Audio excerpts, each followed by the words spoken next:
అమృత కలశంలో ఆరని జ్వాల 5వ భాగం 4వ భాగంలో వేణు లోచనతో మాట్లాడి తల్లితో ఆమెను పెళ్లి చేసుకుంటానని తల్లి నొప్పిస్తాడు. ఇక లక్ష్మీ రాఘవలు కూడా పెళ్లికి ఇష్టపడినట్లు తెలిసి అందరూ సంతోషపడిపోతారు. ఇక రాజారావుకి వేణు ఎవరో తెలిసిపోతుంది. కథ కొనసాగుతుంది.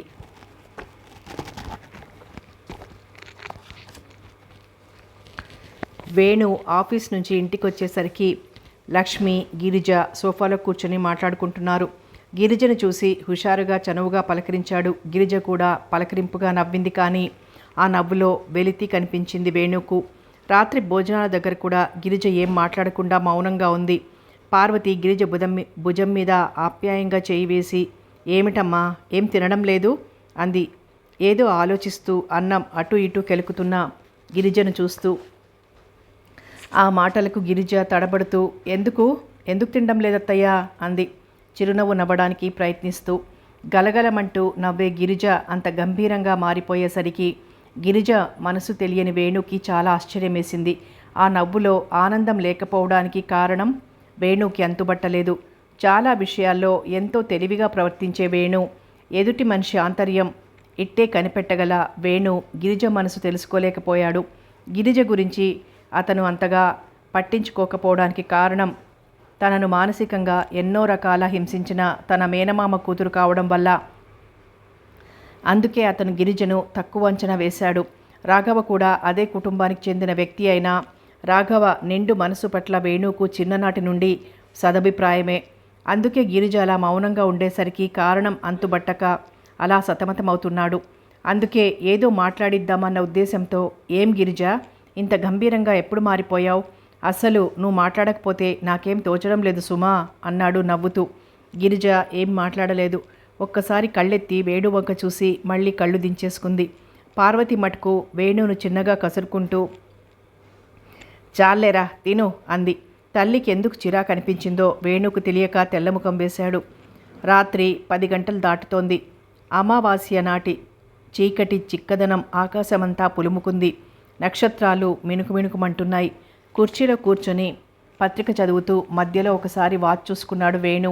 అతనికి తెలియకుండానే గట్టిగా ఆవలింత వచ్చేసింది. నోటికి చెయ్యి అడ్డు పెట్టుకుంటూ తనలో తానే నవ్వుకున్నాడు. పుస్తకం మూసేశాడు. కిటికీలోంచి ఆకాశం నింపుకున్న చీకటిని, ఆ చీకటిని చీలుస్తున్న నక్షత్ర ప్రభలని ఒక్కసారి చూసి నిద్రపోవడానికి ఉపక్రమించబోతున్న వేణు తన గదిగుమ్మంలో ఎవరో వస్తున్న అలికిడికి తలెత్తి చూశాడు. గిరిజ. ఒక్క క్షణం వేణు ఆశ్చర్యపడ్డాడు. ఇంత రాత్రివేళ అని అయినా సర్దుకొని, రా గిరిజ, నిద్ర పట్టడం లేదా? ఏమైనా పుస్తకాలు కావాలా అడిగాడు.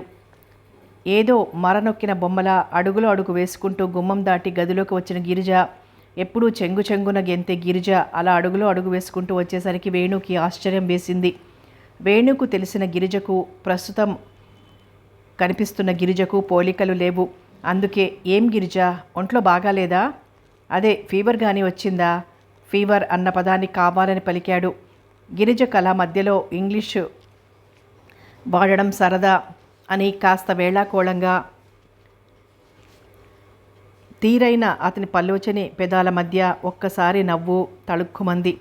చెదిరిన జుట్టు విశాలమైన అతని నుదుటి మీద పడి అదొక అందంగా ఉంది. వేణు ప్రశ్నకు జవాబు చెప్పకుండా అతని వంకే కళ్ళు పెద్దవి చేస్తూ నిలబడింది. అబ్బా, బావ ఎంత అందంగా ఉన్నాడు. తన పిచ్చి కొద్దీ బావని భర్తగా పొందుదామనుకుంది. కానీ ఇంతటివాడు ఎంతటి పూజకు లభిస్తాడు? ఆ లోచనిని తను చూడలేదు, కానీ రేపు చూడాలి. ఫోటో చూసింది, చాలా బాగుంది. అటువంటి అమ్మాయి భార్యగా పొందాలనుకున్న బావ తనలాంటి ముద్దుని పెళ్లాడతాడా? మాటా మంతి లేని గిరిజను చూస్తున్న వేణుకి ఆశ్చర్యం అవధులు దాటింది. ఏమిటి గిరిజ? ఎందుకు గిరిజ ఇలా ఉంది? అంతవరకు తేలిగ్గా తీసుకున్న వేణులో ఏదో మదనం లాంటిది ప్రారంభమైంది. గిరిజకి ఏమైంది అసలు? గిరిజ పిలిచాడు. అందుకే గిరిజ ఆ పిలుపుకి, ఆలోచనలకి స్వస్తి పలికి అతని వంక చూసింది. ఆ చూపులో ఏదో భావం అర్థమైంది. వేణుకు ఆ భావం అర్థం కాగానే కలవరపడ్డాడు. గిరిజకు ఇంత ఆలోచన ఉందా? ఏ ఆలోచన లేని గాలి మనిషి అని ఏ ప్రాతిపదిక మీద తను అనుకున్నాడు? వేణుకు తన మీద తనకే విసుగొచ్చింది. క్షణం రాఘవ గిరిజ గురించి అన్న మాటలు అప్రయత్నంగా జ్ఞాపకం వచ్చాయి. పెదవి కొరుక్కున్నాడు. ఏదో ఒకటి మాట్లాడాలి. అందుకే నువ్వు ఇక్కడికి ఎలా వచ్చావు గిరిజ? ఒక్కర్తివి ఇంటిదారి ఎలా తెలుసుకోగలిగావు? నిట్టూర్చిన చిరునవ్వితో, గుమాస్తా గారి దగ్గర నీ అడ్రస్ సంపాదించాను. ఒక్కసారి ఎందుకో నిన్ను అతని చూడాలనిపించింది, వచ్చేశాను అంది. అంటే మామయ్యకు తెలియదా? తెలియదు. తెలిస్తే రానిస్తాడా? అసలే మీరంటే కోపం. ఇక అందులో నన్ను వద్దన్నారని తెలిసినప్పటి నుంచి నిన్ను అతని మరీ తిడుతున్నాడు. ఆగింది. వేణు మాట్లాడలేదు, మౌనంగా ఉండిపోయాడు. గిరిజ మళ్ళీ మాట్లాడింది. నువ్వు పెళ్లి చేసుకోబోతున్న అమ్మాయిని చూడాలని ఉంది బావా, చూపిస్తావా? లక్ష్మి చెప్పింది, చాలా మంచిదని, పేరు కూడా బాగుంది. ఆ అమ్మాయి బాగా చదువుకుందట కదూ? ఇక్కడికి వచ్చాక ఎన్ని విషయాలు తెలిసాయి బావా. లక్ష్మి అదృష్టవంతురాలే కదూ బావా? గిరిజ వేస్తున్న ప్రశ్నలకి జవాబు చెప్పలేకపోయాడు వేణు. ఆ ముళ్ల పొదల్లో పెరిగిన గిరిజకు ఇంత సుకుమారమైన మనసు, నిండైన వ్యక్తిత్వం ఉంటాయని తను గ్రహించలేకపోయాడు. తన వల్ల పిచ్చి గిరిజ ఎంత విషాదంగా మారిపోయింది. సారీ గిరిజ, మామయ్య కూతురివి, నీకు నేను ఓదార్పు ఇవ్వలేను. కిలకిలమంటూ కేరింతలు కొట్టిన గిరిజ తన వల్ల బాధపడుతుందని తెలిసిన వేణు మనసు విలవిలలాడింది. ఇద్దరి మధ్య నిశ్శబ్దం రాజ్యమేలింది. చివరికి గిరిజే, వస్తా బావా, పిచ్చిదాన్ని, నీ నిద్ర పాడు చేశా అంటూ గబగబా వెళ్ళిపోయింది. గిరిజకు ఎన్నో చెప్దామనుకుని ఎలా చెప్పాలో తెలియక మౌనంగా ఉండిపోయాడు వేణు. వేణుకు లోచనితో సంబంధం కుదిరినట్టు ఎవరితో ఎవరూ చెప్పకపోయినా అందరికీ తెలిసింది. ఈ వార్త రాజారావు భార్య సుమిత్రకి చాలా నిరాశ కలిగించింది. తన స్నేహితురాళ్లతో జ్యోత్స్ననే వేణు చేసుకుంటాడు అని అప్పుడే చెప్పేసిన సుమిత్రకి ఈ వార్త తన తల తీసేసినట్లయింది. కుదుర్చుకున్న సంబంధం తప్పినట్లుగా మండిపడిపోయింది. బీదింటి పిల్లని చేసుకుంటే ఆవిడ ఆటలు సాగుతాయి, మన దగ్గర ఎలా సాగుతాయి? ఆవిడ కొడుకు ఆవిడ కొంగు పుచ్చుకొని తిరగొద్దు, సామాన్యురాలా, దేవాంతకురాలు. అందుకే అలాంటి సంబంధం నిశ్చయించింది. ఇలా పార్వతి మీద తీర్మానాలు చేస్తూ తన అక్కసు వెళ్ళగక్కుంటోంది సుమిత్ర. ఇక అక్కడ సుబ్బారావు ఇంట్లో గిరిజ కనబడకుండా 2 రోజులవడంతో చాలా కంగారు పడసాగారు. చుట్టుపక్కల చుట్టాలింటికి బుద్ధి పుడితే వెళ్ళి రావడం అప్పుడప్పుడు అలవాటైనా ఇలా 2 రోజులు దాటినా రాకపోయేసరికి సుబ్బారావులో ఆందోళన కలిగింది. ఆ రోజు రాఘవ తల్లి కాంతమ్మ ఊరు నుంచి వస్తూనే, అమ్మాయి రాజ్యం, రాఘవ ఏడి అంటూ అరుస్తూ వచ్చింది. రాజ్యం తల్లి మాటలకి వస్తూనే, రాఘవ గురించి అడుగుతున్నావేమిటమ్మా? నిన్ననేగా నీ దగ్గరకు వచ్చాడు. ఎక్కడికో వెళ్ళుంటాడు అంది. అక్కడున్న సోఫాలో దేహాన్ని చేరవేసి, వచ్చాడు, అక్కడ స్నేహితులతో గిరిజను చేసుకోనని లక్ష్మిని పెళ్లి చేసుకుంటున్నట్టు చెప్పాడట. ఇంకా ఏదో చెప్పబోతున్న తల్లి మాటలకు అడ్డొస్తూ, ఏ లక్ష్మి? ఆ రామయ్య కూతురా? ఏది? తండ్రి చస్తే ఆ పార్వతమ్మ తగుదునమ్మా అని వాళ్ళ బంధువుల్ని కాదని తీసుకువెళ్ళి ఇంట్లో పెట్టుకుంది ఆ పిల్లేనా? రుజువులతో అడుగుతోంది రాజ్యం. ఆ పిల్లే, వాడు రాగానే కనుక్కోవాలి అని కోపంగా కాంతమ్మ అంటుండగానే రాఘవ వచ్చాడు. ఏమిటక్క, అమ్మ వస్తూనే ఉపన్యాసం ఇస్తున్నట్టుంది, మీ మహిళా సమాజానికి కానీ వెళ్ళబోతోందా అంటూ నవ్వుతూ అన్నాడు. అవునరా, ఉపన్యాసమే. నీ మాయమాటలకేం కానీ ముందు నాకు ఇది చెప్పు, నువ్వు నీ ఫ్రెండ్తో చెప్పిన మాటలు నిజమేనా అనగానే, ఏది? నువ్వంత గట్టిగా అడుగుతుంటే నేను కనీసం 3 గ్లాసులైనా మంచినీళ్ళు తాగకుండా నీకు జవాబు చెప్పలేను అన్నాడు నవ్వుతూ. వేళాకోళం కాదు, గిరిజను చేసుకోను, ఆ చచ్చిన రామయ్య కూతుర్ని చేసుకుంటాను అన్నావటగా, నిజమేనా? కాంతమ్మ కంఠంలో కఠినత్వం. రాజ్యలక్ష్మి తమ్ముడి వంక కోపంగా చూస్తోంది. ఆ మాటలకు రాఘవ సోఫా వెనక్కి జార్లబడి, హే రామ్, ఇది నీకు తెలిసిపోయింది, నాకు శ్రమ తప్పింది, చాలా హాయిగా ఉంది అన్నాడు పైన తిరుగుతున్న ఫ్యాన్ వంక చూస్తూ. అంటే? తల్లి కూతుళ్ళిద్దరూ ఒకేసారి గద్దించారు. మండిపోతున్న వాళ్ళిద్దరి వంక నిర్వికారంగా చూస్తూ, అంటే ఏమిటక్క?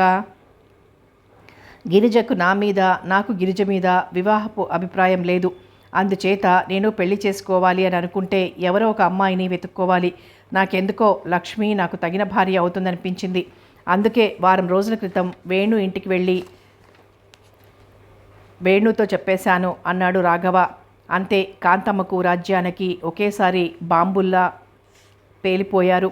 రాజ్యం అందుకుంది. అంటే ఇక్కడ తల్లి, అక్క, బావ ఉన్నారన్న జ్ఞానం నీకు అక్కర్లేదన్నమాట. అంతా నీ ఇష్టమే. నా ఇష్టమని నేను చెప్పడం లేదు, మీరు ఇష్టపడండి, అప్పుడే తగు ఉండదు అన్నాడు మొండిగా రాఘవ. ఒరే రాఘవ, మాటలు బాగా నేర్చావురా, కడుపు మండిపోతోంది. ఇదంతా ఎవరు నేర్పిన నాటకమో తెలియదనుకుంటున్నావా? ఆ పార్వతి మహాతల్లి నేర్పి ఉంటుంది. మొగుణ్ణి కాదని మమ్మల్ని అందరినీ మీరెంతని ఎదిరించింది. ఆ రామయ్యతో తను తిరగడం కాక ఆ కూతుర్ని ఆ పొగరమోతు వేణుగాడితో తిప్పుకొని మరి కలెక్టర్ అయ్యాడుగా. అందుకని కట్నాల కోసం నీకు అంటగట్టేస్తున్నారా ఆ పిల్లని. ఇంకా గడగడ వేదం వల్లిస్తున్న కాంతమ్మ నోరు రాఘవ అమ్మా అని అరవడంతో ఆగిపోయింది. రాఘవ ముఖం కోపంగా ఎర్రగా అయింది. అమ్మా, ఎందుకంత అన్యాయంగా మాట్లాడతావు అడిగాడు కోపంగా. అవునవును, అన్యాయాలు మావి, న్యాయాలు వేరొకరివి. పచ్చకామెర్ల వాడికి లోకమంతా అలాగే కనిపిస్తుంది. మా పిల్లని నువ్వు కాదంటే ఏం ఆగిపోదు. నీ ఇష్టం వచ్చినట్టే చేసుకో. సొంత వాడివని సరదా పడితే మా ముచ్చటకు తగిన ప్రతిఫలం చూపించావు. చాలా సంతోషం అంది తీవ్రమైన కోపం మనసులో రగులుతుంటే. ఇంతలో సుబ్బారావు రానే వచ్చాడు. ముగ్గురు చాలా గంభీరంగా ఉన్నారు. ఎప్పుడో కానీ ముగ్గురు కలిసి మాట్లాడుకోవడం చూడని సుబ్బారావుకు చాలా ఆశ్చర్యం అనిపించింది. అందుకే అరే, ముగ్గురు కలిసి మాట్లాడుకుంటున్నారు, ఏమిటి విశేషం? గిరిజొచ్చిందా? నేను అనుకుంటున్నట్లు మీ దగ్గరికేనా వచ్చింది? ఇంకా అది చిన్నపిల్లనే అనుకుంటోంది. ఆ మూడు ముళ్ళు పడితే ఇంకా రాఘవే చూసుకుంటాడు అంతా అన్నాడు సుబ్బారావు రాఘవ వంక చూసి నవ్వుతూ. ఏమిటో అంతా మీ చేతుల్లోనే ఉన్నట్టు మాట్లాడుతున్నారేం? మీ కూతురుగారు ఎక్కడికి వెళ్ళిందో తెలియదు. వీళ్ళ దగ్గరకు రాలేదట మూతి విరుస్తూ అంది రాజ్యం. రాలేదు? మరెక్కడికి వెళ్ళినట్లు? సుబ్బారావు ఆదుర్దాగా అడిగాడు. ఏమో, మీ ముద్దుల చెల్లెల దగ్గరికి వెళ్ళిందేమో రాజ్యం అక్కసుగా అంది. ఎవరు? నాకు చెల్లెలు లేదు. ఇక్కడి పురుగు అక్కడ వాలడానికి వీల్లేదు కసిగా అన్నాడు సుబ్బారావు. మీ పిచ్చి కానీ పురుగులైతే వాళ్ళవేమో కానీ మనుషులు హాయిగా వెళ్తున్నారు, సంబంధాలు కూడా పెంచుకుంటున్నారు అంది రాజ్యం. రాజ్యం మాటలు సుబ్బారావుకి అర్థం కాలేదు. అందుకే ఏమిటన్నట్లుగా చూశాడు రాజ్యం వంక. మా రాఘవ పాపం ఆ వేణుకి రామయ్య కూతుర్ని చేసుకుంటానని మాట ఇచ్చాడట. తమ్ముడి వంక కఠినంగా చూస్తూ కసిగా అంది. ఈ మాటలు సుబ్బారావుకు అసలు అర్థం కాలేదు. అందుకే అదేమిటి అన్నాడు. అయ్యో, నీకు అర్థం కావడం లేదా నాయనా? నన్ను ఉద్ధరిస్తాడనుకున్న నా కొడుకు చేస్తున్న నిర్వాకం నాయనా.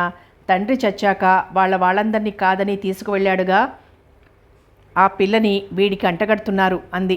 ఆ మాటలకి సుబ్బారావు ముఖం చాలా కఠినంగా మారిపోయింది. ఓ, అంతటి వాడైపోయాడా రాఘవ? చాలా బాగుంది. సుబ్బారావు మాటలు పూర్తి కాకుండానే బాగుంది ఏమిటి నాయనా? మా కడుపున చెడబుట్టాడు. ఆ కులం కాని పిల్లని చేసుకొని నన్ను భ్రష్టుణ్ణి చేసేంత వరకు ఆవిడకు నిద్ర పట్టదు. నువ్వే దొరకాలా? కాంతమ్మ గట్టిగా పార్వతిని ఆడిపోసుకుంటోంది. మన బంగారం మంచిది కానప్పుడు వాళ్లనని ఏం ప్రయోజనం? అయిన వాళ్ళని ముచ్చటపడడం కానీ రాఘవపాటి వరుడు గిరిజకేం దొరక్కపోడు అంది రాజ్యం చిరాగ్గా. వాళ్ల మాటలు విని విని విసిగిపోయిన రాఘవ చిరాగ్గా, నా పాటివరుడు గిరిజకు దొరకడని నేనెలా అనుకుంటానక్క? వేణు కలెక్టర్ అయ్యాక గిట్టని వాళ్ళైనా పాపం అయిన వాళ్ళని అక్కడ ఆశపడి వాళ్ళు వద్దన్నాకేగా నా మీద ముచ్చటపడ్డావు. అయినా అవకాశవాదం ప్రతిచోట చెల్లదక్క అన్నాడు. రాఘవ రాజ్యం ఉరిమింది. తమ్ముడివి కదా అని అనుకుంటుంటే చాలా హద్దులు దాటుతున్నావు. అంతవరకు తెలియని విషయం ఒకటి శాంతమ్మకు తెలియడంతో ఆవిడకు చాలా ఆశ్చర్యం వేసింది. అందుకే ఉండబట్టలేక, ఏమిటే రాజ్యం, గిరిజను వేణుకిద్దామనుకున్నారా? కూతుర్ని నిలదీసింది. రాజ్యం దొరికిపోయిన దొంగలా ముఖం పెట్టి తన తప్పు కనబడకుండా గంభీరంగా, అప్పుడేదో అనుకున్నారు ఆయన పెద్ద ఉద్యోగం కదా అని. ఇప్పుడేం కాదుగా అంది. నాకు తెలియకుండా ఇంత కథ నడిపించావన్నమాట అంది. కథ ఏమిటమ్మా? ఆయన తాపత్రయపడ్డారు. ఆడపిల్లల్ని కన్నవాళ్ల తాపత్రయాలవి. అవన్నీ పట్టించుకుంటే ఎలా అంది. గడుసుగా మాట్లాడకే. ముందు నుంచి అవుననుకున్న సంబంధానికి తాపత్రయాలు యాత్రలు ఏమిటి? ఆ వేణుగాడు వద్దన్నాక రాఘవ కావాల్సి వచ్చాడా? అసలే గయ్యాళి, తనపు పాలెక్కువ. కూతుర్ని గదమాయించేస్తోంది. కూతురు తల్లికి తీసిపోదు. ఆ వేడి గాలి తన మీద నుండి వాళ్ళిద్దరి మధ్యకి మళ్ళడంతో రాఘవకు ఆనందంగా ఉంది. రాఘవ మెల్లిగా తప్పించుకున్నాడు అక్కడి నుంచి. అత్తయ్య అంటూ పార్వతి ఉన్న దగ్గరికి వచ్చింది గిరిజ. గిరిజ జుట్టు చాలా పెద్దది, విడదీసుకుని ఉంది. గిరిజకు పార్వతి చేత జడ వేయించుకోవడం చాలా ఇష్టం. పార్వతి గిరిజ వంక చూసింది. గిరిజది ఎంత మంచి మనసు, పిచ్చి పిల్ల. వేణు వద్దన్నాడని చాలా బాధపడుతున్నట్లుంది. అయినా పైకి ఏమీ చెప్పదు అనుకొని నుంచుని ఉన్న గిరిజను రా కూర్చో అంటూ ఆప్యాయంగా పిలిచి దువ్వెనందుకుని దువ్వసాగింది పార్వతి. గిరిజ మళ్ళీ అత్తయ్య అంటూ పిలిచింది. ఏమ్మా అంది పార్వతి గిరిజ తలకున్న చిక్కు తీస్తూ. ఏం లేదు, ఈరోజు ఇంకా వెళ్ళిపోతాను, చెప్పకుండా వచ్చాను, అప్పుడే 2 రోజులైంది అంది. పార్వతి ఎలాగో వచ్చావు, చెప్పొస్తే 4 రోజులు ఉండేదానివిగా అంది. కానీ అది ఎంతవరకు సాధ్యమో పార్వతికి తెలుసు. అందుకే వెనక్కి తిరిగి తన కళ్ళల్లోకి చూస్తున్న గిరిజ భావాల్ని తెలుసుకున్న పార్వతి మనసు కలుక్కుమంది.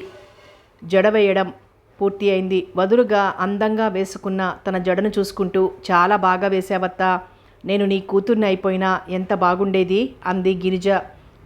పిచ్చి గిరిజ అని అభిమానంగా గిరిజ వైపు చూసి, ఆ ఒక్క విషయంలో భగవంతుడికి కరుణ వచ్చింది నా పట్ల అనుకుంది లోపల పార్వతి. బొట్టు కాటుక పెట్టుకుని తిరిగొచ్చింది. పార్వతి వంక చూస్తూ, ఇంకా ఈరోజు వెళ్ళిపోతానత్తా, లక్ష్మి 2 రోజులకు గాని రాదేమో అంది గిరిజ. లక్ష్మి బంధువులు ఒకళ్ళు పెద్దల బలవంతం చేసి లక్ష్మిని తీసుకువెళ్లారు. 2 అంటే 2 రోజులు ఉందామనుకుంది లక్ష్మి. అదే చెప్పింది కూడా వాళ్లతో. తనని నిందిస్తారని పార్వతి లక్ష్మిని ఒప్పించింది. ఇంతలో వేణు వచ్చాడు. ఎక్కడికి గిరిజ వెళ్ళిపోతానంటున్నావు అన్నాడు. మా ఇంటికి అంది గిరిజ నేల మీద దృష్టి నిలిపి. ఒక్కత్వే ఎలా వెళ్తావు? మధ్యాహ్నం మీ ఊరికి వెళ్లే బస్సుంది, నేనొచ్చి దింపుతాను అన్నాడు. ఆ మాటలకు గిరిజ జీవం లేని నవ్వు నవ్వి, వద్దులే బావా, మళ్ళీ చూస్తానో చూడలేనో అని చెప్పకుండా వచ్చా అంది. ఆ మాటలకు పార్వతి వేణు ఏమీ మాట్లాడలేకపోయారు, మౌనంగా ఉండిపోయారు. మళ్ళీ గిరిజే అంది, బావా నీ పెళ్ళికి పిలుస్తావు కానీ నేను రాలేనేమో.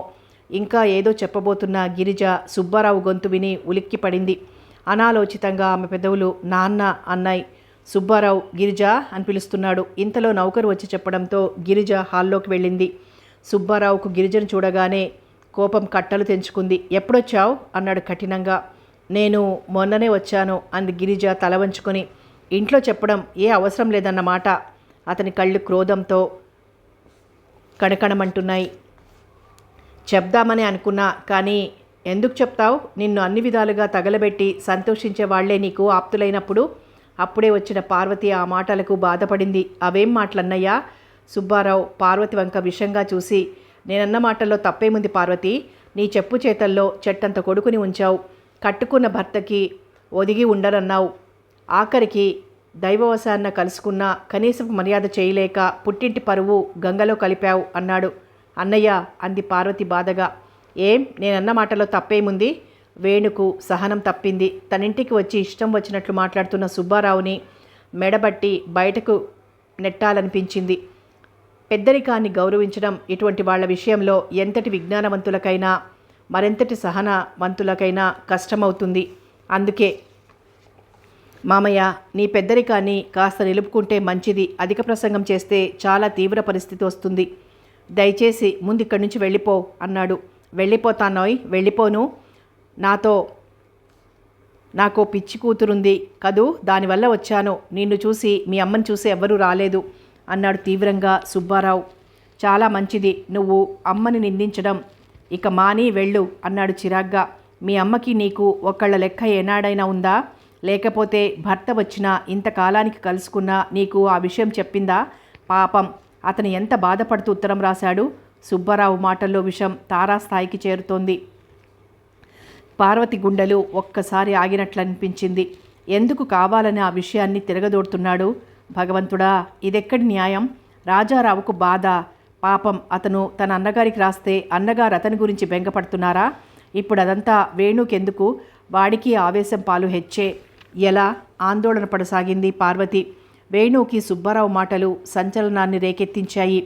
సుబ్బారావు కండువా సర్దుకొని బేలగా చూస్తున్న గిరిజ భుజం పట్టుకొని కుదిపి, పదవే మహాతల్లి, నీ కర్మో నా కర్మో కానీ. ఇంతలో వేణు పిలిచాడు అతి గంభీరంగా. సుబ్బారావు వెనక్కి తిరిగి చూశాడు. సుబ్బారావు వంక చూస్తూ అడిగాడు వేణు, ఏమిటంటున్నావు? లాయర్లా క్రాస్ ఎగ్జామిన్ చేస్తున్నావే, నీ తండ్రి గురించే అంట. వేణు కళ్ళలోకి గుచ్చి చూస్తూ అన్నాడు. వేణు సుబ్బారావు వంక గంభీరంగా చూస్తూ, ఏ తండ్రి అడిగాడు. ఆ ప్రశ్నకు సుబ్బారావు వికటంగా నవ్వాడు. బేష్, ఏ తండ్రి? తండ్రి మాట పాలించిన రాముడు పుట్టిన దేశంలో పుట్టావు. ప్రపంచం అలా మారిపోయింది. అయినా నీదేం తప్పులే. ఇంకా అలాగే మాట్లాడుతున్న సుబ్బారావు మాటల్ని ఆపుచేస్తూ విసుగ్గా అన్నాడు వేణు. ఈ డొంక తిరుగుడు మాని సరిగ్గా చెప్పు అన్నాడు. చెప్తానోయ్, నీకు రాజారావు తెలుసా? దగ్గరకొచ్చి అడిగాడు. వేణు బ్రుకుటి ముడిచి, తెలిస్తే అని అడిగాడు. అతనే నీ తండ్రి. గిరిజను కాదన్న కసి పార్వతి మీద తన కొడుకును జ్యోత్స్నకు ఇవ్వకుండా వేణుకిద్దామనుకున్న ప్రయత్నించిందన్న కసి సుమిత్ర మీద కలబోసి చెప్పాడు సుబ్బారావు. సుబ్బారావు మాటలు 1000 గొంతుకలతో అరిచినట్లనిపించింది వేణుకు. రాజారావు తన తండ్రా? ఇది నిజమా? తన గుండెల్లో మంటలు రేపి తనని విధికి వదిలేసిన తండ్రి ఈ రాజారావా? నమ్మశక్యం కాక తల్లివంక చూశాడు. నిర్జీవంగా చూస్తున్న తల్లిని చూస్తూ ఇది నిజమా అమ్మా అన్నాడు. భావావేశంతో అతని గొంతు పూడుకుపోయింది. నూతిలోంచి వచ్చినట్లుగా వచ్చింది మాట. పార్వతి జవాబు చెప్పేలోపునే సుబ్బారావు వేణువంక కసిగా చూస్తూ అవును, రాజారావే నీ తండ్రి అన్నాడు. వేణు ఇంకా అలాగే చూస్తూ నిలబడే ఉన్నాడు. నీ తల్లికి ఇంతకాలానికి కనబడ్డా అతని గురించి నీతో చెప్పడానికి మనసొప్పలేదు. సుబ్బారావు మాటల్ని సగంలోనే అందుకుంటూ శూన్యంలోకి చూస్తున్న వేణు అన్నాడు. ఎందుకు చెప్పాలి? గంభీరంగా ఎదురు ప్రశ్న వేశాడు. అనుకోని ఈ ప్రశ్నకు సుబ్బారావు తడబడ్డాడు. సర్దుకుని, ఇంత చదువు చదివి ఇదా నువ్వు చెప్పేది? ఎందుకు చెప్పాలా? అతని తండ్రి కాదు. తండ్రి ఆ పదానికే అవమానం. మీ అందరితో కలిసి మమ్మల్ని ఏడిపించిన ఆ మహానుభావుడా తండ్రి? అరే పాపం, నా గురించి అంత ఆరాటపడుతున్నాడా? వస్తానని రాయబారం తీసుకువెళ్ళు అన్నాడు వేణు కోపంగా. సుబ్బారావుకు వేణు మాటలు చాలా కోపం తెప్పించాయి. రాయబారాలు నడపడం నా వృత్తి కాదు వేణు. ఆడపిల్లల జీవితాలతో ఆడుకొని నీ చుట్టూ తిప్పుకుని అదే వృత్తిగా పెట్టుకుని నా కూతురు లాంటి పిచ్చివాళ్లుంటే భ్రష్టు చేయొచ్చు. సుబ్బారావు మాటలు వేణు పూర్తి చేయనివ్వలేదు. నువ్వు దయచేసి వెంటనే వెళ్ళిపో అన్నాడు ఆవేశంగా. పార్వతి ఏమిటి వేణు ఆ మాటలు అంది. సుబ్బారావు ఆ మాటలకు విషపు నవ్వు నవ్వి, పర్వాలేదు పార్వతి, మీ ఇంటికి వచ్చిన పెద్దవాళ్ళం, తప్పు మాది కానీ మీది కాదు అంటూ గిరిజ వంక కళ్ళెర్ర చేస్తూ వస్తావా అన్నాడు. గిరిజ మౌనంగా తల ఊపింది. గిరిజ సుబ్బారావు వెళ్ళిపోయారు. వెళ్ళిపోతున్న గిరిజ వంక చూస్తున్న పార్వతి కళ్ళల్లో కన్నీళ్లు ఒక్కసారి పెళ్ళుబికాయి. గబగబా కన్నీళ్లు తుడుచుకుంటున్న పార్వతి మసకబారిన కళ్ళకి అతి గంభీరంగా ఆలోచిస్తున్న వేణు ముఖం కనబడగానే ఇంకా బరువెక్కింది పార్వతి హృదయం. కాఫీ. రాకింగ్ చైర్లో కూర్చొని వెనక్కి ముందుకి ఊగుతున్న రాజారావుకు సుమిత్ర మాటలు వినిపించలేదు. కాఫీ టీపాయ్ మీద పెట్టి మళ్ళీ పిలిచింది సుమిత్ర. సుమిత్ర రెండవసారి పిలిచిన పిలుపుకు రాజారావు ఊగడం ఆపి సుమిత్ర వంక చూశాడు. అదో రకంగా ఉన్న అతన్ని చూడగానే సుమిత్రకు ఆశ్చర్యం వేసింది. అదేమిటి అలా ఉన్నారు అడిగింది. సమాధానంగా రాజారావు ఏం మాట్లాడలేదు. మౌనంగా కాఫీ తీసుకున్నాడు. రాజారావు ప్రవర్తన ఎందుకో వింతగా అనిపించింది సుమిత్రకు. ఇంతలో సుమిత్ర మేనకోడలు జ్యోత్స్న వచ్చింది. మమ్మీ అంటూ బెల్బాటం ప్యాంటు, లూజ్ షర్టు, 2 జడలు వేసుకున్న జ్యోత్స్నను చూస్తూ ఏమిటి అంది. మమ్మీ, సాయంత్రం మా ఫ్రెండ్స్ అంతా పిక్చర్ ప్రోగ్రాం పెట్టారు. కాలేజీ నుంచి అటే వెళ్ళిపోతాను. ఓకే కదూ అంది చేతివేళ్లు కొరుక్కుంటూ. సుమిత్ర జ్యోత్స్న మాటలకు నవ్వుతూ సరేలే గాని ఏదో పిక్నిక్ అన్నావు, డాడీతో చెప్పావా? తీరిగ్గా ఉన్నారు, చెప్పేయకూడదు అంది. ఆ మాటలకు ఒక్క గంతు వేసి ఓఎస్ఎస్ నేను మర్చిపోయాను అంకుల్ అంటూ రాజారావు కుర్చీ వెనక్కి వెళ్ళి రాజారావు భుజాల చుట్టూ చేతులు వేసి ముందుకు వంగి అంకుల్ అంటూ గారంగా చెప్పబోతున్న జ్యోత్స్నను చూసి సుమిత్ర నవ్వుతూ, బాగున్నాయే నీ వరసలు, నన్ను మమ్మీ అని పిలుస్తావు, ఆయన్ని ఒక్కోసారి డాడీ అంటావు, ఒక్కోసారి అంకుల్ అంటావు, ఎవరైనా వింటే అర్థం కాక చస్తారు అంది కత్తిరించిన జుట్టు ఒక్కసారి విదిలించి. పోనిద్దు అంకుల్, మరేమో మా ఫ్రెండ్స్ అంతా ప్లెజర్ ట్రిప్గా ఊటీ వెళ్దామనుకుంటున్నారు, మరి నేను ఓకే అన్నాను వాళ్లతో. ఇంకా అలాగే చెప్పబోతున్న జ్యోత్స్న చేతులు విసుగ్గా తీసి కుర్చీలోంచి లేచి చూద్దాం ఇంకా టైం ఉందిగా అన్నాడు. తను గారంగా అడిగితే చాలు నవ్వుతూ చెప్పేవాడు సమాధానం. ఎప్పుడూ లేంది ఏమిటిది? జ్యోత్స్న చిన్నబుచ్చుకొని హై హీల్స్ టకటకలాడించుకుంటూ వెళ్ళిపోయింది. సుమిత్ర ముఖం కూడా వెలవెలపోయింది. తనతో ఏం మాట్లాడకుండా వెళ్ళిపోతున్న రాజారావును చూసి ఆశ్చర్యపోయింది. ఈ రకంగా రాజారావు ఈ మధ్య 2-3 రోజుల నుంచి ఉండడంతో సుమిత్రకు చాలా ఆశ్చర్యంగా ఉంది. ఎక్కువగా ఏదైనా అడిగితే విసుక్కుంటున్నాడు. కారణం ఏమిటో సుమిత్రకు అంతుపట్టడం లేదు. అతనే చెప్తాడులే అని అనుకుంటూ అక్కడే అలాగే సోఫాలో చతికిలబడింది. అక్కడి నుండి వెళ్ళిన రాజారావు తన గదిలోకి వెళ్ళాడు. కూర్చోబుద్ధి కాలేదు. కిటికీకున్న కర్టెన్ తెరిచాడు. బయట ఎండ నిప్పులు చెరుగుతోంది. టైం చూసుకున్నాడు. 12 అవుతోంది. ఇంతలో ఫోన్ గణగణమని మోగడంతో ఫోన్ ఎత్తాడు. అతని కంపెనీ నుంచి ఫోన్ వచ్చింది. అతని వ్యాపారంలో భాగస్థుడు ఫోన్ చేశాడు. గత 2 రోజుల నుంచి రాజారావు రావడం లేదు. ఈ రోజైనా ముఖ్యమైన విషయాల గురించి మాట్లాడడానికి వస్తాడేమో అని అడిగాడు. దానికి సమాధానంగా రాజారావు రేపొస్తానని చెప్పి ఫోన్ పెట్టేశాడు. పక్కనే ఉన్న కుర్చీలో కూర్చుని తిరుగుతున్న సీలింగ్ ఫ్యాన్ వంక చూస్తూ ఆలోచిస్తున్నాడు. తను ఎప్పుడూ ఇంత ఆలోచించలేదేమో, ఎంత విచిత్రం. అందుకే తను ఇలా ఏదోలా మారిపోయాడు. వేణు కలెక్టర్, వేణు తన కొడుకు. పార్వతిని మళ్ళీ ఇన్నాళ్లకి తను చూశాడు. పార్వతి వేణును ఎంత గొప్పగా తయారు చేసింది. సుమిత్ర రోజూ వెళ్లే పార్వతి గురించేనన్నమాట అంత గొప్పగా చెప్తుండేది. వాటే వండర్, సుమిత్రకు పార్వతి ఎవరో తెలియదు. ఏమిటో తన మనసు ఎందుకింత అల్లకల్లోలంగా ఉంది. పిచ్చి పిచ్చిగా ఆలోచిస్తోంది తన మెదడు. జ్యోత్స్ననిచ్చి పెళ్లి చేసి వేణులాంటి పెద్ద ఆఫీసర్ని తన దగ్గరకు చేసుకుందామని ఆరాటపడ్డాడు. వేణు ఎలా కొరకపడతాడా అని పథకం వేశాడు. అటువంటిది వేణు ఎవరో కాదు, బిడ్డలు లేరన్న కొరత తప్ప ఏదీ లేని తన బిడ్డ వేణు. తన రక్తం పంచుకున్నవాడు. ఒట్టి సాధారణ మనిషి కాడు. నలుగురిలో భేష్ అనిపించుకుంటున్న తెలివైనవాడు తన కొడుకు. బాగుంది, బ్రహ్మాండంగా ఉంది. సుబ్బారావు తరచూ వచ్చిన ఈ సంగతి ఎందుకు చెప్పలేదు? సుబ్బారావు సామాన్యుడా? ఏదో పథకంతోటే కావాలనే దాచి ఉంటాడు. సాలోచనగా పళ్ళు కొరుక్కున్నాడు రాజారావు. వేణు తనవాడుగా మెలిగితే తనకి అడ్డేమిటి? వేణు అలా ఉంటాడా? పార్వతి అమ్మో, ఇంకా పొగరు చావలేదు. వేణుకి తన మీద గౌరవం ఉంచుతుందా? ఇంపాసిబుల్. మరి వేణు తనకెలా దక్కుతాడు? పార్వతేగా అడ్డం. వేణుకు తల్లి అంటే విపరీతమైన గౌరవం అని చెప్పింది. ఎలా? వేణు తనని మన్నించడు, తన కోరిక చెల్లించడు. రక్తబంధాన్ని కాదంటాడా? ఆస్తి ఇస్తే ఎవరి కోసం లొంగుతాడు? అప్పుడు ఈ పార్వతి ఎక్కడుంటుంది? గర్వంగా నవ్వుకున్నాడు రాజారావు. వేణును రమ్మని పిలవాలి, ఈ బంధం చెప్పాలి నిశ్చయించుకున్నాడు. ఆ నిశ్చయానికి వచ్చాక అతని మనసు ఊరట పడింది. గాఢంగా నిట్టూర్చాడు. పక్వానికి వచ్చిన పండు తిందామన్న ఆశ ఏ మొక్క నాటిన వాడికి ఉంటుంది. కానీ ఆ పండుని పండించిన మాలి త్యాగం మాట మనసున్నవాడికి మాలి ఆలోచన కానీ లేనివాడికెందుకు? రాజారావు తన తండ్రి అని తెలిసిన క్షణం నుండి వేణు ఆలోచనలు అలాగే ఉన్నాయి. అతను చిన్న వయసు నుంచి పడిన కష్టాలకు, అనుభవించిన అవమానాలకు, తల్లి కన్నీటికి కారకుడైన తండ్రి మీద విపరీతమైన ద్వేషం పెంచుకున్నాడు. అయితే అతను తనకు తటస్థపడతాడని వేణు అనుకోలేదు. తల్లిని ఈ విషయం గురించి ఎప్పుడు అడిగినా పీడకలది, మర్చిపో, దాని గురించి నన్ను అడగకు అనేది. జీవిత గమనంలో ఆ పగ హృదయపు లోతులకు చేరిందే కానీ మాసిపోలేదు. ఎలా మాసిపోతుంది? ఈనాటికి తను తిట్టని వాళ్ళకి ప్రశ్నగా నిలిచాడే. ఎవరి వల్ల? రాజారావు వల్ల. ఇంతకాలానికి తెలిసాడు. తెలిసిన మరుక్షణం నుంచి ఆ జ్వాల ఎగిసిపోతూనే ఉంది. విశ్రాంతి లేదు. అతని అహాన్ని మసి చేస్తే కానీ తనకు విశ్రాంతి లభించదు. వేణు బరువుగా నిట్టూర్చాడు. అలా ఆలోచనలలో పడి కొట్టుకుంటున్న వేణుకు ఫోన్ మోగడంతో ఫోన్ దగ్గరకు నడిచాడు.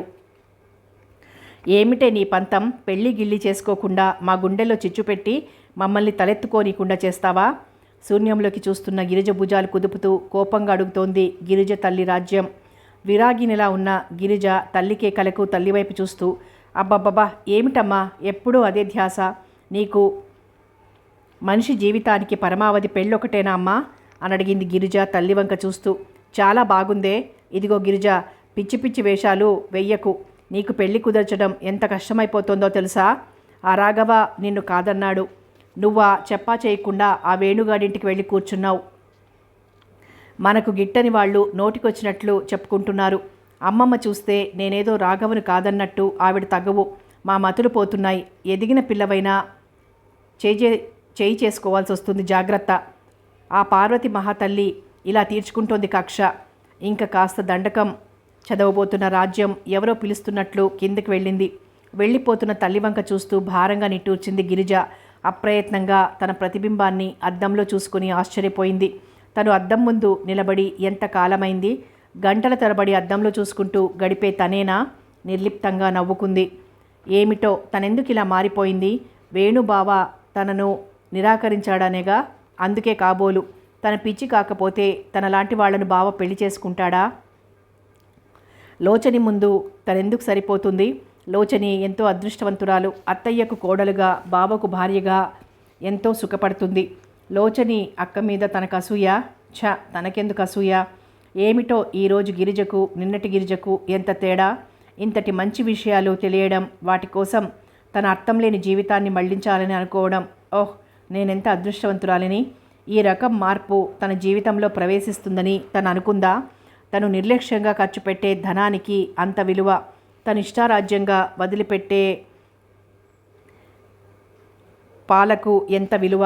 4 చుక్కల పాలకు కూడా నోచుకోక కటకటలాడే పసిపిల్లలు ఈ దేశంలో ఎంతోమంది ఉన్నారని తెలిసిన రోజున తనెంత ఆశ్చర్యపోయింది.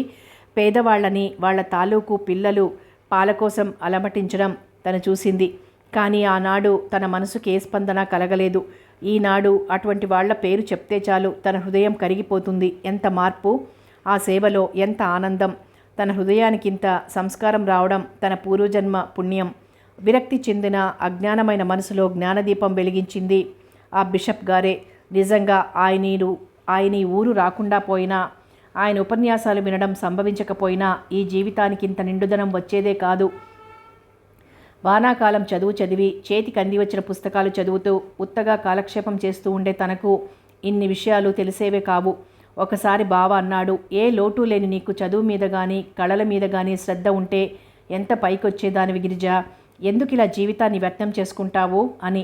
తను అప్పుడు ఆ మాటల్లోని విలువ గ్రహించనే లేదు. ఆ తెలివే తనకుంటే తనకు బావకు భార్య అయ్యే అదృష్టం ఎప్పుడో ఉండేది. భారంగా నిట్టూర్చింది గిరిజ. అతి సుకుమారమైన గిరిజ పసిహృదయం ఎదురు చూడని వేణు నిరాకరింపుకు బాగా గాయపడింది. సుఖాల మీద తప్ప మరే విషయం మీద ఆసక్తి లేని గిరిజకు జీవితం మీద విరక్తి ఏర్పడింది. సుబ్బారావు వేణు మీద చాలా కోపంగా ఉన్నాడు. వేణు కాదన్నందుకు, రాఘవ లక్ష్మిని పెళ్లి చేసుకోబోతున్నందుకు, పార్వతి అంటే ఎప్పుడు ఒళ్ళుమంటైన సుబ్బారావుకి ఈ విషయాలన్నీ జరిగిన తర్వాత పార్వతి మీద మరీ అయిష్టత ఏర్పరచుకున్నాడు. పార్వతే వేణును గిరిజం చేసుకోకుండా చేసిందని, రాఘవను కాకుండా చేసిందని అతని అభిప్రాయం. ముందు వెంటనే గిరిజకు పెళ్లి చేసేద్దామన్న ప్రయత్నంలో ఉన్నాడతను. సుబ్బారావు కన్నా 2 ఆకులు ఎక్కువ చదివిన సుబ్బారావు అంటే పడని వాళ్ళు గిరిజ మీద అభూత కల్పనలు అల్లి సంబంధాలు చెడగొడుతున్నారు. అసలే వేణు అన్న పార్వతి అన్న కారం రాసుకున్నట్టుండే సుబ్బారావుకి రాజ్యానికి వాళ్ల మీద చాలా కసిగా పంతంగా ఉంది. ముందు నుంచి వేణును గిరిజ కోసం పార్వతిని అడుగుతున్నట్లు, అందుకోసం వాళ్ళని ఏ బాధ పెట్టకుండా ఆదరించినట్లు, ఆ ఆదరణ అవన్నీ వేణు మర్చిపోయి కాదన్నట్టుగా ఉంది సుబ్బారావు రాజ్యం దంపతులకి. శూన్యంగా మారిపోయిన గిరిజ మనసు అకస్మాత్తుగా చైతన్యవంతమైంది. వాళ్ల ఊళ్ళోకి వచ్చిన బిషప్ గారే అందుకు కారణం. ఆయన అనాథ పిల్లల కోసం ఆశ్రమం నడుపుతున్నారు.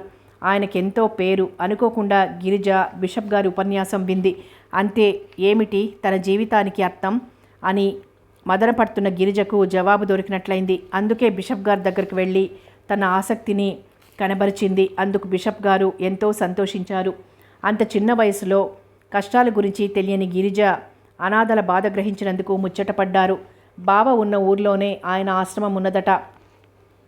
ఆయన బావ తెలుసుకుని కూడా చెప్పారు. గిరిజ మనసు ఆ సంస్థ వైపు, మతం వైపు ఆకర్షింపబడి అంతవరకు గిరిజలో గూడు కట్టుకుని ఉన్న దైన్యం, అజ్ఞానం కరిగిపోసాగాయి. బిషప్ గిరిజకు ఓ బైబిల్ కూడా ఇచ్చారు. గిరిజకు ఆ సంస్థలో చేరి సేవ చేస్తూ భగవంతుని ధ్యానంలో, పసిపిల్లల కేరింతలలో జీవితం గడపాలని ఉంది. బిషప్ గారి చెల్లెలు మేరీ కబుర్లు వింటుంటే మరీ ఆనందంగా ఉంటుంది. తన మనసు అమ్మా నాన్న అర్థం చేసుకోరు. అల్లకల్లోలంగా ఉన్న మనసుకు శాంతి ఎలా దొరుకుతుంది? ఏదో ఆలోచిస్తూ భారంగా నిట్టూర్చింది గిరిజ. ఎదురుగా ఉన్న టేబుల్ మీద బైబిల్ పుస్తకం ఆకర్షించగా పేజీలు తిప్పింది. ఆత్మ విషయమై దీనులైన వారు ధన్యులు, పరలోక రాజ్యం వారిది. దుఃఖపడువారు ధన్యులు, వారు ఓదార్చబడుదురు. సాత్వికులు ధన్యులు, వారు భూలోకమున స్వతంత్రించుచుందురు. నీతి కొరకు ఆకలి దప్పులు గలవారు ధన్యులు, వారు తృప్తిపరచబడుదురు. కనికరము గలవారు ధన్యులు, వారు కనికరము పొందుదురు. హృదయ శుద్ధి గలవారు ధన్యులు, వారు దేవుణ్ణి చూచెదరు. గిరిజ ఆ వాక్యాలు చదువుతూ అనుకుంది, భగవంతుడు ఏమంత కష్టమైన పనులు మనుష్యులకు ఆదేశించాడని. ఈ మనుష్యులు ఆయన ఆజ్ఞలు పాటించకుండా నరకాన్ని సృష్టించి అందులో ఆనందం అనుభవిస్తారు. అలా ఆలోచిస్తోంది గిరిజ. ఇంతలో ఉరుములాంటి అరుపుతో అడుగుపెట్టిన సుబ్బారావు రాక గిరిజ ఆలోచనల్ని అరికట్టాయి. కన్ను తెరిచి కన్నుమూసేటంతలో మంచం మీద కూర్చున్న గిరిజ రెక్క పట్టుకుని లేవదీసి, నీకు పెళ్లి చేయడం ఎలా? పిచ్చివేషాలు వేసి మమ్మల్ని ఏడిపించుకుని తింటున్నది చాలక ఆ కిరస్తాని మతం వాడి దగ్గరికి చేరుతున్నావా? నీకు సిగ్గు అనేది పెట్టాడటే దేవుడు అని అతని కళ్ళు చింతనిప్పుల్లా ఎర్రగా ఉన్నాయి. అలా అరుస్తున్న తండ్రి వంక వింతగా చూస్తూ ఏదో మాట్లాడబోయేటంతలో, ఏమిటండి ఇది? మతిపోయిందా ఏమిటి? వయసొచ్చిన పిల్లని కొట్టడం ఏమిటి? అంటూ గిరిజను సుబ్బారావును విడదీసి అయోమయంగా భర్త వంక చూస్తూ అడిగింది రాజ్యం. ఆ మాటలకు చర్రుమన్నాక సుబ్బారావు, నీకెలా తెలుస్తుందే? నీ గొడవ నీదేనాయే. ఒక్కనాడైనా దాని అతిగతి పట్టించుకున్నావా? ఆ గాలి తన మీదకు వండడంతో రాజ్యానికి ఒళ్ళు మండిపోయింది. అవునవును, మీరు పట్టించుకోవడం బట్టే చెట్టంత కొడుకు సూర్యం సాటివాడు వేణు కలెక్టర్ అయితే మనవాడు డింకీలు కొట్టి క్షణానికో వ్యాపారం నిమిషానికో ఊరు తిరగడంలా ఎప్పుడు ఒకటి బుర్ర ఇంకొకటికి ఎలా మార్చుదామా అనే కానీ ఇంటి విషయం ఎప్పుడు పట్టించుకున్నారు అంది. రాజ్యం తననే నిలదీసేసరికి, చాలే, ఈ పిచ్చిది ఏం చేస్తోందో తెలుసా? ఈ మధ్య అనాథ పిల్లల సంక్షేమ నిధి కోసం వచ్చాడు ఆ క్రైస్తవ మతం వాళ్ళు. ఇది వాళ్లతో చేరుతుందట.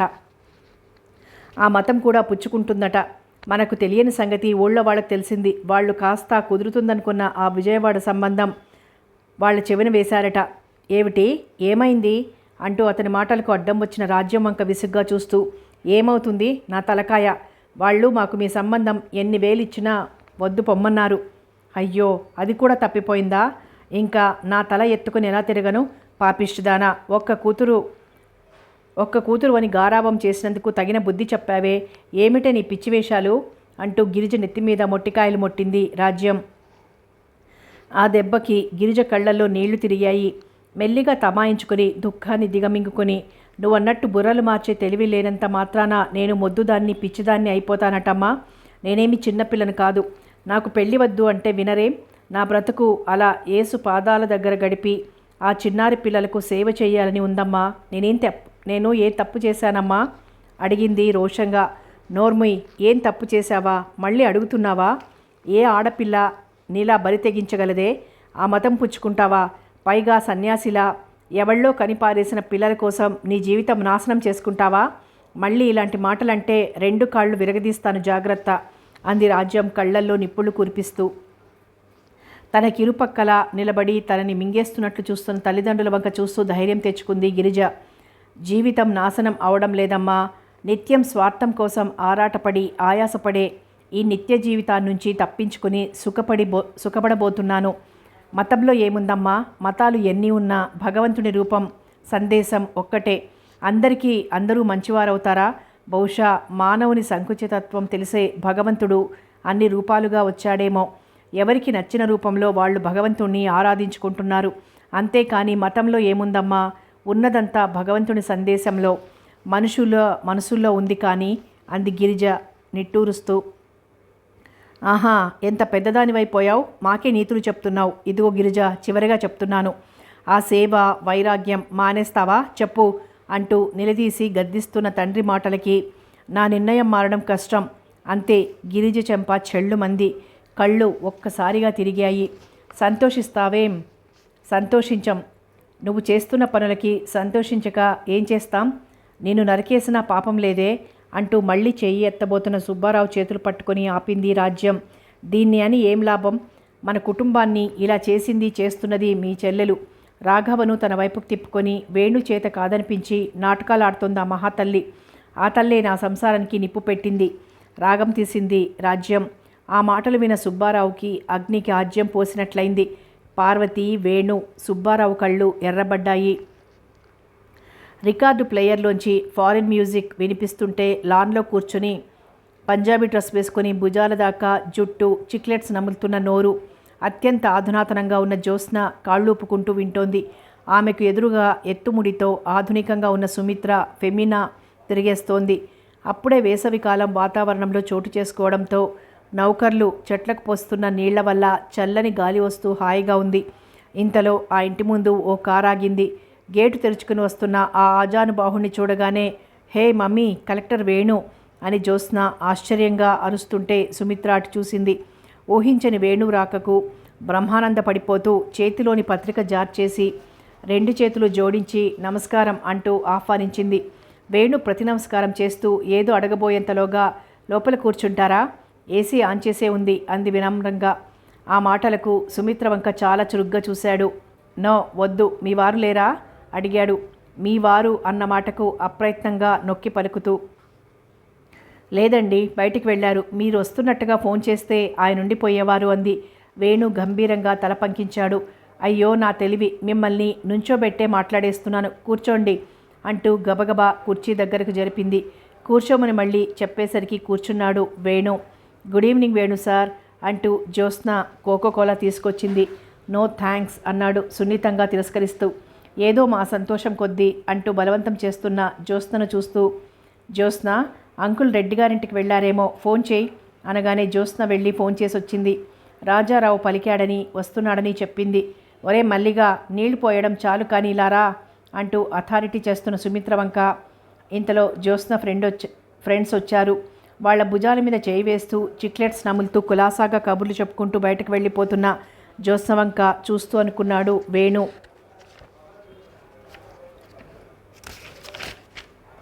తాతయ్య పోగానే దిక్కు లేకుండా మేనమామ దగ్గర పడి ఉండి అవమానాలకు గురి అయి తన తల్లి మేనమామని తనకు కోపం వచ్చినప్పుడు చిన్నతనంలో ఎదిరిస్తే అసహాయురాలైన అమ్మ చేసేది లేక తనని కొట్టి ఆ తర్వాత తనను కౌగిలించుకొని ఏడ్చి తన దౌర్భాగ్యానికి తిట్టుకునేది.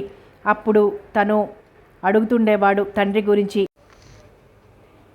అమ్మ కోపంగా ఉండి కూడా లేనివాడు నీ తండ్రి. నీ జీవితంలో ఆ అదృష్టం నువ్వు నోచుకోలేదు. ఆ పదాన్ని నువ్వు మర్చిపో. అతను బాధ్యత నెరవేరిస్తే నీకిన్ని అవమానాలెందుకురా, పర్వాలేదు, నీకు నేనున్నాను అంటుండేది. అవన్నీ ఒక్కసారిగా జ్ఞాపకం వచ్చాయి వేణుకు. రాజారావు మీద కోపం సెగలై ఎగిసింది వేణులో. చిన్నతనం నుంచి తన గుండెల్లో మర్చిపోని మనిషిగా నిలిచిన రాజారావు ఇంతకాలానికి తన కళ్ళెదుట నిలిచాడు.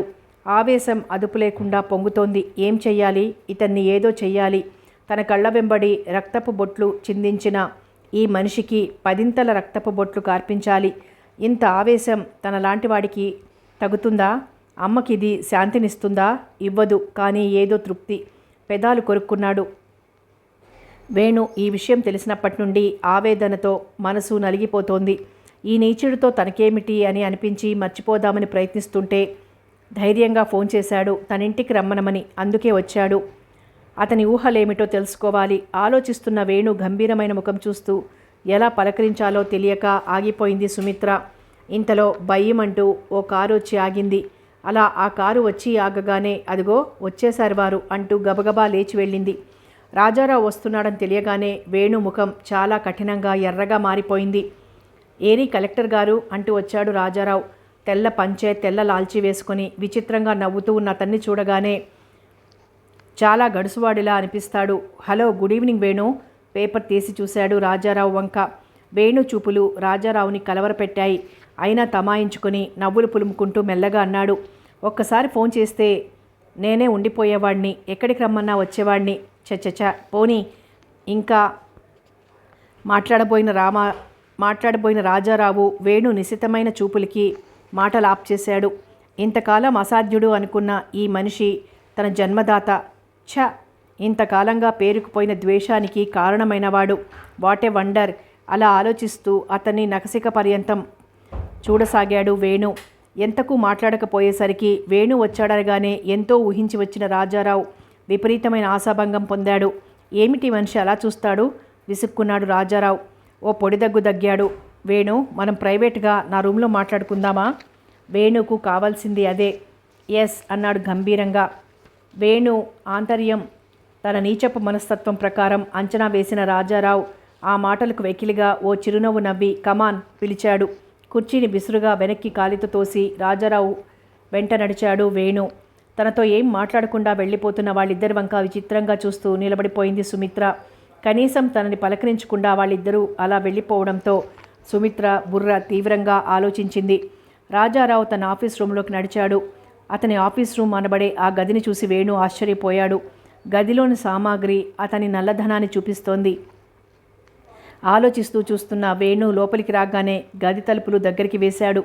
వేణు భుజం మీద చేయి వేస్తూ, ఏమిటి బాబు ఆలోచిస్తున్నావు? ఇంకా చాలా ప్రేమ ఒలకపోయాడు. కానీ వేణు విసురుగా తీసి పారేసిన తన చెయ్యికి కొరడాతో కొట్టినట్లు ఉలిక్కిపడ్డాడు. పెంకిఘటం. రాజారావు కుడికన్ను ఎర్రబడింది. నిట్టూర్పు విడిచాడు. తన బల్ల దగ్గరకు వెళ్ళి డ్రాయర్ లాగి సిగరెట్ ఒకటి తీసి వేణుకి ఆఫర్ చేయబోయాడు. నో, అలవాట్లేదు. అతని చెయ్యిని తోశాడు. ఎస్, మర్చిపోయాను అని మళ్ళీ తన మార్కు విషపు నవ్వు నవ్వి సిగరెట్ పళ్ల మధ్య పెట్టి లైటర్తో వెలిగించుకున్నాడు. సిగరెట్ తీసి గొప్పుమని పొగ రింగులు రింగులుగా వదులుతూ కూర్చోవేణు అన్నాడు. అతని మాటలు వినిపించుకోలేదు వేణు. రాజారావు చిన్ని చిన్ని కళ్ళతో వేణుని సూక్ష్మంగా చూస్తూ సిగరెట్ పొగల మధ్య వేణుని చూస్తూ అనుకున్నాడు రాజారావు. ఈ యంగ్ చాప్ తన కొడుకు తనకింక అడ్డేమిటి? కథ కొనసాగుతుంది.